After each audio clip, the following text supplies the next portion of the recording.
okay, I have plenty, so if you need more after you get this rubbed in, yours has gotta dry a little bit longer. And circular motions work really well.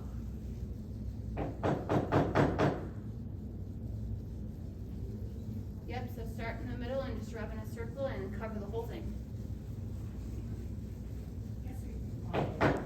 It'll be okay. It'll all even out. The color all these. It'll probably be okay. This center is just going to be a little bit darker, which is fine.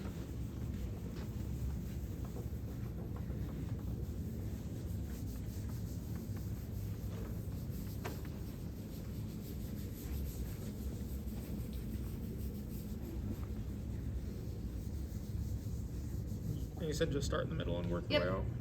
And that is just because you got your edge coat all the way on top, and it's okay.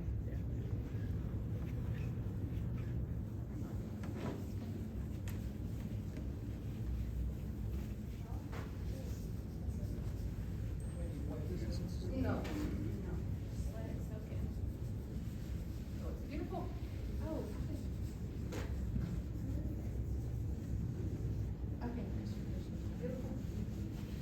After you guys get back from lunch, we'll punch the corner, or sorry, we will do the antique process first. It will be a little bit wet, but that's okay. Well, because you wiped most of it off. The antique paste just actually stays in the grooves that you punched in. And so it will have to dry, and it will take a few hours to dry, but we have to do the rivets before that because we only have a couple hours after lunch until we're done in here. So we will go ahead and rivet. We'll do the 2 oil ones first so you guys can see how to do that because they won't have any antique on theirs. So we'll do theirs right when you get back from lunch. And then we'll do everyone else's, but just let it be known that when you take your project home after class today, that it just needs to sit somewhere to dry. It won't be dry when you leave.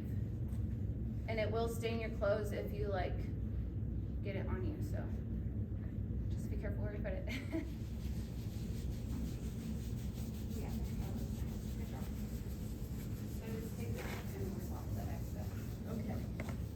What if we want to if we added color to it, it would have been before we oiled it? You can do it before or after. My favorite way to do it is before I oil it because the paints I use are the Angelus paints, and they work better if you add a little bit of water to them, and then you actually do it when the leather is fully dry, because the paint actually almost acts like a dye at that point, and it soaks into the leather if you mix a little bit of water in with your paint.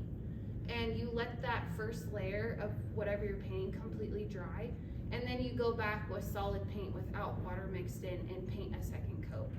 That is my best advice with the Angelus paints, and they're great paints. They're made specifically for leather. I have not ever had them chip off or wear off, especially if you use the top coats like we were talking about, those 2 top coats. They'll keep your paint from, I mean, I do horse tack with it and it never comes off. So it's kind of good stuff. But you can do it either way. If you do it after oiling, you just want to make sure that your oil is really dry. The only thing is the fibers in the leather have now soaked in the oil. Right. And that's what that paint process would have done before you did the oil. And it will still stay and it won't chip off. You'll just get brighter, deeper colors if you do the oil with the paint with the water first, and then do a second coat of paint, and then oil. I have found it just a little bit better process